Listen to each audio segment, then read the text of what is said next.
Today, the Sekunjalo Investment Holding Group has sued the government and the presidency for $4 billion. For South African viewers, that's 75 billion rand.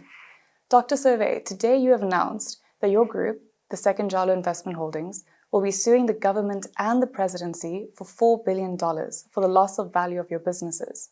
Now, this is the first time in South African history that the government and the presidency has been sued.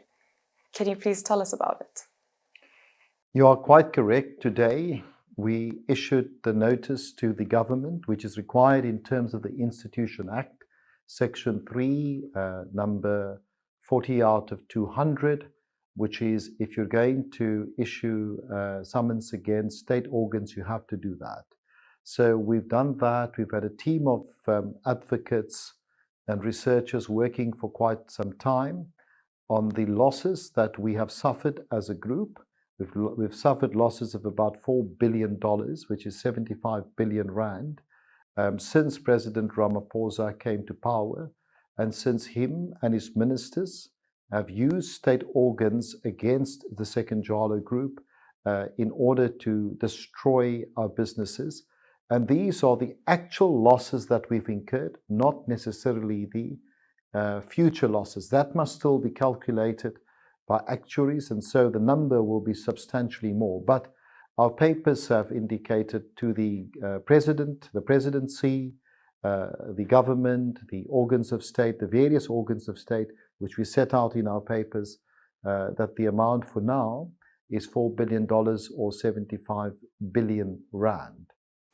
So when you say that the state entities have affected your business, can you give some examples of how they have conspired against your business?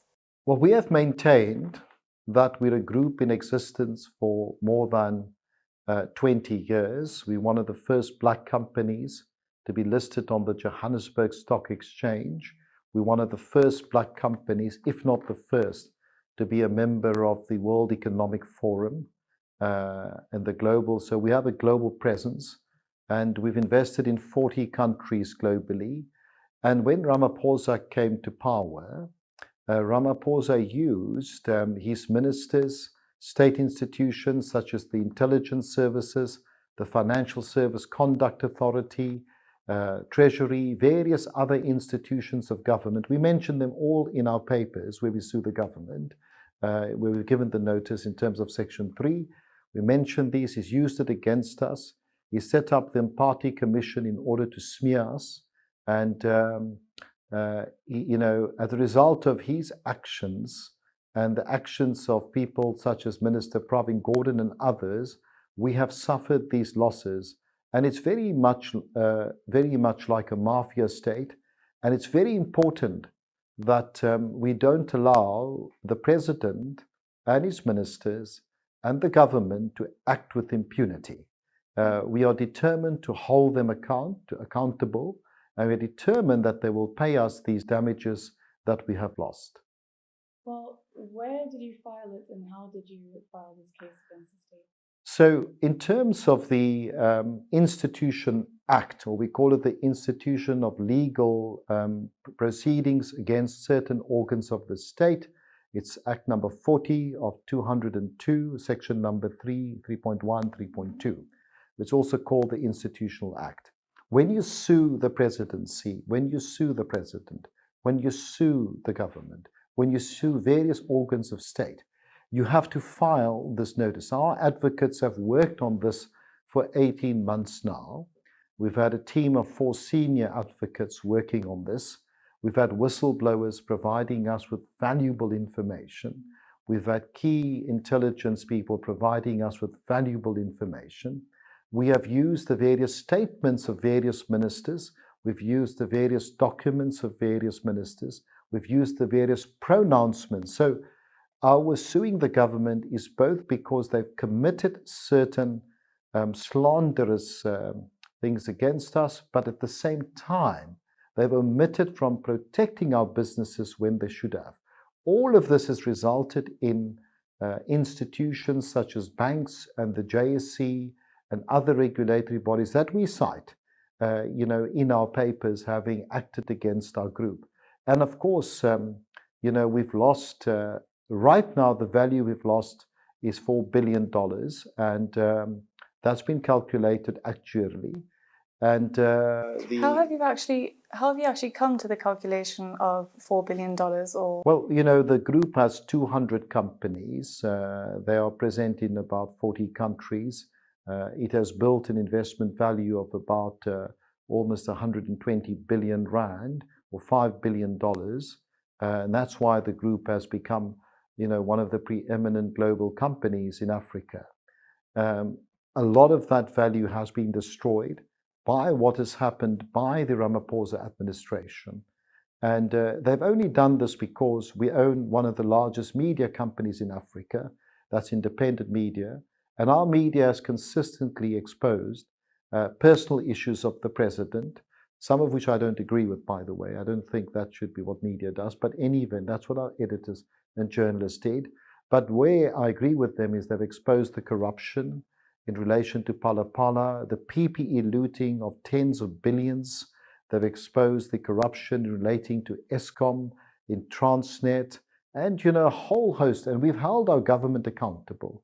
All the other media have become the sweethearts of the Ramaphosa administration, covering up, their corruption, the incompetence, and their mismanagement of the state. We haven't done so. Our journalists, in the true art of media freedom, have been free to actually expose all of this. And for that, the government has launched the campaign against my group, Sekunjalo, and against myself personally. And they've utilized their friends in the media, in the banks, and in some cases in the judiciary to act against our group, and including regulatory institutions such as the FSCA, the South African Reserve Bank.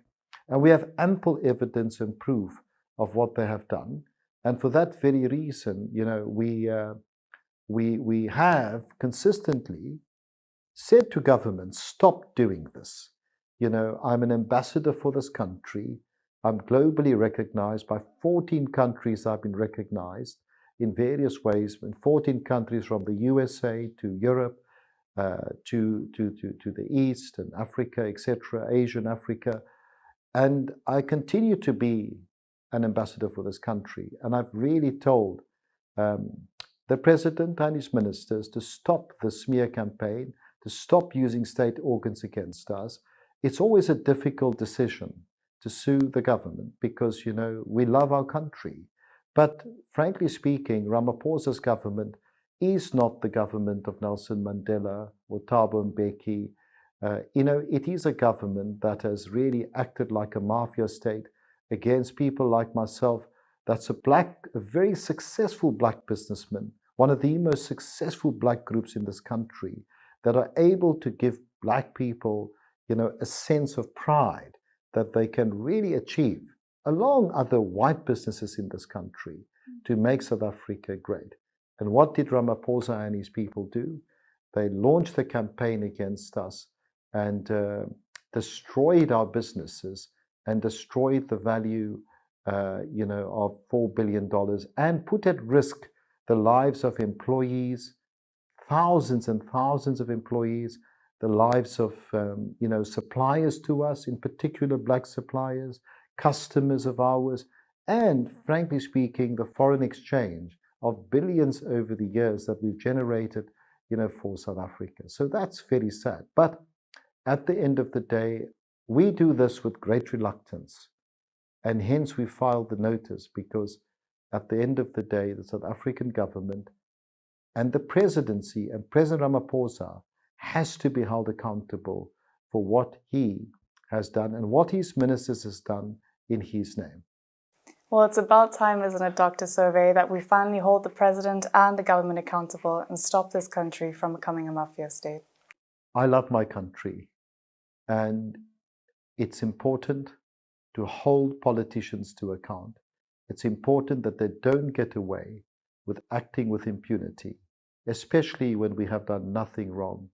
And as difficult a decision this is, it's an important time. And the time has come to actually do this. We will, as we go along, provide further information with regard to all of this. And there'll be more companies separately in the Sekunjalo group. in the next few weeks that will be separately issuing Section 3 notices, summonses against the South African government, organs of state, and the president. Well, thank you, Dr. Surve. South Africa needs people like you to advocate and protect both media freedom and also Black business and Black business rights. So this is a case we'll be following closely. We wish you the best. Thank you, Ms. Brown. Thank you, Dr. Surve.